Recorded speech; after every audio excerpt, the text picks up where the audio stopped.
CM DK ವಿರುದ್ಧ ಮತ್ತೆ ಗುಡುಗಿದ Nikhil Kumaraswamy. CM Oscar level performance ಮಾಡಿದ್ದಾರೆ. ನಾನು ಕೇಳುವ ಪ್ರಶ್ನೆಗೆ ಸಿಎಂ ಡಿಕೆ ಉತ್ತರ ಕೊಡಲಿ. ನಮಸ್ಕಾರ ವೀಕ್ಷಕರೇ, ಸುಪ್ರೀಂ ಟಿವಿ ನ್ಯೂಸ್ಗೆ ಸ್ವಾಗತ. ನಾನು ಅಶ್ವಥ್. ವೀಕ್ಷಕರೇ, ಬಿಡದಿ ಟೌನ್ಶಿಪ್ ಇದೆಯಲ್ಲ, ಈ ಒಂದು ವಿಚಾರ ಜೆಡಿಎಸ್ ಹಾಗೂ ಕಾಂಗ್ರೆಸ್ ನಡುವೆ ಹಗ್ಗ ಜಗ್ಗಾಟ ನಡೀತಾ ಇರುವಂಥದ್ದು. ಅದರಲ್ಲೂ ಕೂಡ Kumaraswamy versus D K Shivakumar ಅವರ ನಡುವೆ ನಡೆಯುತ್ತಿರುವಂತಹ ಒಂದು ದೊಡ್ಡ ಕಾಳಗ ಅಂದ್ರೂ ಕೂಡ ತಪ್ಪಾಲಿಕ್ಕಿಲ್ಲ.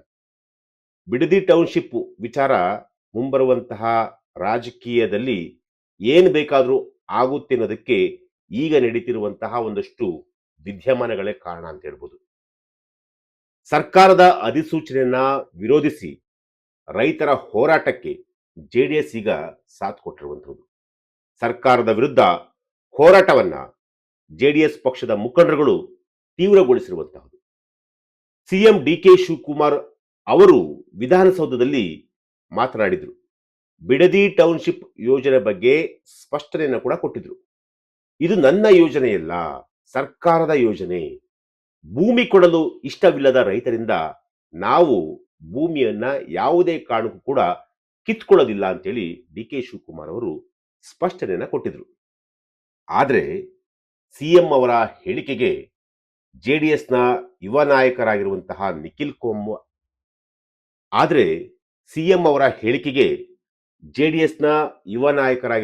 ನಿಖಿಲ್ ಕುಮಾರಸ್ವಾಮಿಯವರು ತೀವ್ರವಾಗಿ ತಿರುಗೇಟನ್ನು ನೀಡಿದ್ದಾರೆ.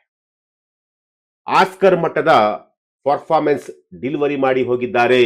ಎಸ್, ಬಿಡದಿ ಟೌನ್ಶಿಪ್ ವಿಚಾರದಲ್ಲಿ ರಾಜಕೀಯ ಜಟಾಪಟಿ ಜೋರಾಗಿದ್ದು ರಾಜಕೀಯ ನಾಯಕರ ವಾಗ್ಯುದ್ಧಕ್ಕೆ ಕಾರಣ ಕೂಡ ಆಗಿರುವಂತಹದ್ದು. ಸಿಎಂ ಡಿ ಕೆ ಶಿವಕುಮಾರ್ಗೆ ಜೆಡಿಎಸ್ನ ಯುವ ಘಟಕದ ರಾಜ್ಯಾಧ್ಯಕ್ಷ ನಿಖಿಲ್ ಕುಮಾರಸ್ವಾಮಿ ಅವರು ಟಾಂಗ್ ಕೊಟ್ಟಿದ್ದಾರೆ. ಅದು ಯಾವ ರೀತಿ ಅಂತಂದ್ರೆ, ನಿಖಿಲ್ ಕುಮಾರಸ್ವಾಮಿ ಅವರು ಬಾಗಲಕೋಟೆಯಲ್ಲಿ ಇದೇ ವಿಚಾರಕ್ಕೆ ಸಂಬಂಧಪಟ್ಟಂತೆ ಮಾತನಾಡಿದ್ದಾರೆ. ಸಿಎಂ ಡಿ ಕೆ ಶಿವಕುಮಾರ್ ಅವರು ಈಗ ತಾನೇ ಒಂದು ಹೊಸ ಸ್ಕ್ರಿಪ್ಟ್ ಅನ್ನ ಬರೆದುಕೊಂಡು ಬಂದು ಆಸ್ಕರ್ ಮಟ್ಟದ ಪರ್ಫಾರ್ಮೆನ್ಸ್ ಡೆಲಿವರಿ ಮಾಡಿ ಹೋಗಿದ್ದಾರೆ. ಹೀಗಂತ ನಿಖಿಲ್ ಕುಮಾರಸ್ವಾಮಿಯವರು ಡಿ ಕೆ ಶಿವಕುಮಾರ್ ಅವರಿಗೆ ನೇರವಾಗಿ ಟಾಂಗ್ ಅನ್ನು ಕೊಟ್ಟಿದ್ದಾರೆ. ಇದ್ರ ಜೊತೆಗೆ ಇನ್ನೊಂದಷ್ಟು ವಿಚಾರಗಳನ್ನು ಕೂಡ ಹೇಳಿದ್ದಾರೆ. ಸಿಎಂ ಒಂದ್ ಕಡೆ ಹೇಳ್ತಾರೆ ಏನಂತ ಅಂತಂದ್ರೆ, ಜಿಬಿಎದು ರಿವ್ಯೂ ಕಮಿಟಿ ಮಾಡ್ತೀನಿ ಅಂತ. ಹಾಗಿದ್ದರೆ ಇವತ್ತೇ 3 ಊರುಗಳ ಅಂತಿಮ ಅಧಿಸೂಚನೆಯನ್ನ ಯಾಕೆ ಹೊರಡಿಸುತ್ತಾರೆ? ಇದರಿಂದಲೇ ಗೊತ್ತಾಗುತ್ತೆ ಸಿಎಂ ಅವರ ಮನಸ್ಥಿತಿ ದ್ವಂದ್ವದಿಂದ ಕೂಡಿದೆ. ನಾಟಕ ಮಂಡಳಿಯ ಅಧ್ಯಕ್ಷರು ಸಿಎಂ ಅವರೇ ಆಗಿರಬೇಕು. ಎಚ್ ಡಿ ಕುಮಾರಸ್ವಾಮಿ ಅವರು ಏನ್ ಮಾಡಿದ್ರು ಗೊತ್ತಾ? ಟೌನ್ಶಿಪ್ ವಿಚಾರದಲ್ಲಿ ಪ್ರಿಲಿಮಿನರಿ ನೋಟಿಫಿಕೇಶನ್ ಮಾತ್ರ ಮಾಡಿರಲಿಲ್ಲ. ಕುಮಾರಸ್ವಾಮಿ ಅವರು ರೆಡ್ ಝೋನ್ ಮಾಡಿರಲಿಲ್ಲ, ಜಸ್ಟ್ ಮಾಸ್ಟರ್ ಪ್ಲಾನ್ ಮಾತ್ರ ಮಾಡಿದ್ರು. ಆದ್ರೆ ಎಚ್ ಡಿ ಕುಮಾರಸ್ವಾಮಿ ಅವರ ಕನಸಿನ ಕೂಸು ಅಂತ ನೀವ್ಯಾಕೆ ಅದನ್ನ ತಲೆ ಮೇಲೆ ಹೊತ್ಕೊಂಡು ಓಡಾಡ್ತಾ ಇದ್ದೀರಾ? ಹೀಗಂತ ನಿಖಿಲ್ ಕುಮಾರಸ್ವಾಮಿ ಅವರು ಆಕ್ರೋಶವನ್ನ ಹೊರಹಾಕಿದ್ದಾರೆ. ಸಿಎಂ ಅವರನ್ನ ಜೈಲಿಗೆ ಕಳಿಸೋ ಸಂಚು ನಡೀತಾ ಇದೆ ಎಂಬ ವಿಚಾರಕ್ಕೆ ನಿಖಿಲ್ ಕುಮಾರಸ್ವಾಮಿ ಅವರು ರಿಯಾಕ್ಟ್ ಮಾಡಿದ್ರು. ಅದು ಯಾವ ರೀತಿ ಅಂತಂದ್ರೆ, ಡಿ ಕೆ ಶಿವಕುಮಾರ್ ಅವರು ಜೈಲಿಗೆ ಹೋದ ಸಂದರ್ಭದಲ್ಲಿ ಕುಮಾರಣ್ಣ ಡಿ ಕೆ ಶಿ ಅವರ ತಾಯಿಯನ್ನ ಜೈಲಿಗೆ ಕರೆದುಕೊಂಡು ಹೋಗಿ ಭೇಟಿ ಮಾಡಿಸಿದ್ರು.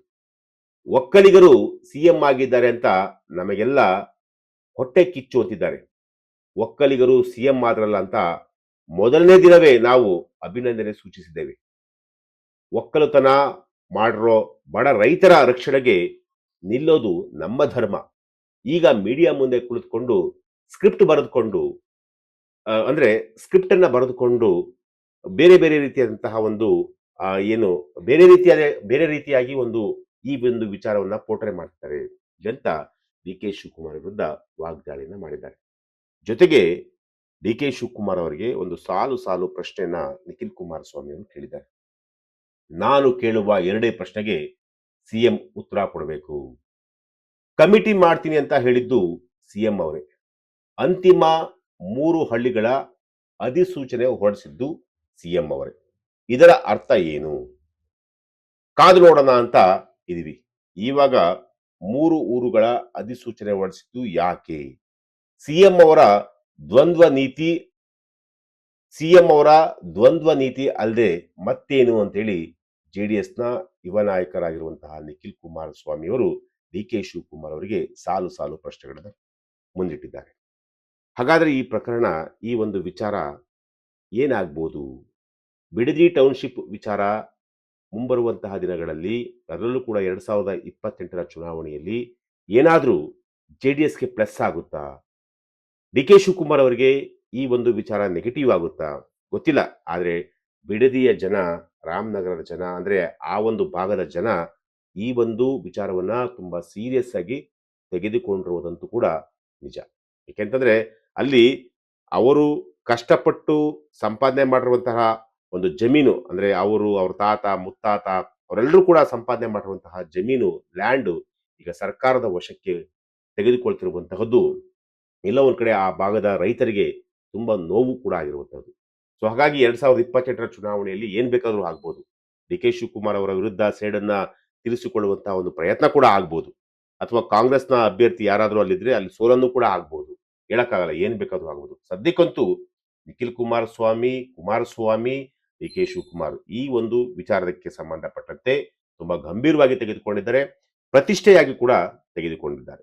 ಎಸ್, ಇದು ಇವತ್ತಿನ ಒಂದು ವಿಚಾರ. ನಾಳೆ ಮತ್ತೊಂದು ವಿಚಾರದೊಂದಿಗೆ ನಾನು ನಿಮ್ಮನ್ನ ಭೇಟಿ ಆಗ್ತೀನಿ. ನಿರಂತರ ಸುದ್ದಿಗಾಗಿ ನೋಡ್ತಾ ಇರಿ Supreme TV News. Thank you.